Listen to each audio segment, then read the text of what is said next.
नमस्कार, परभणी न्यूज मध्ये आपलं स्वागत करतो। मी दिलीप बनकर। पाहूया आजच्या ठळक घडामोडी।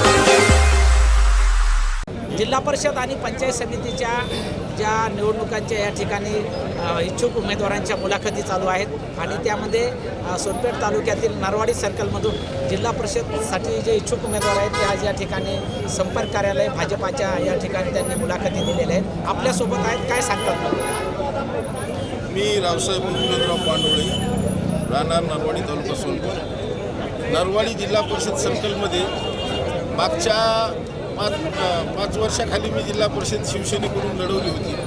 त्यावेळेससुद्धा गावातून गाव मोठा असल्यामुळं चांगली मतं मिळाली मला आणि कुठलाही पुढाऱ्याचा जिल्ह्यातल्या पाठिंबा नसताना चांगले मतं घेतले आणि 20 वर्षापासून मी गावचा सरपंच आहे आणि सगळ्यात मोठं गाव माझं नरवाडी आहे। त्यामुळं माझी तिकिटाची मागणी आहे, पण पक्ष जे देईल त्याच्यावर आम्ही त्याचं काम करणार। आणि याचबरोबर हे बातमीपत्र संपलं। पुन्हा भेटूया पुढील बातमीपत्रात। शहरातील ताज्या घडामोडी जाणून घेण्यासाठी पाहत रहा परभणी न्यूज।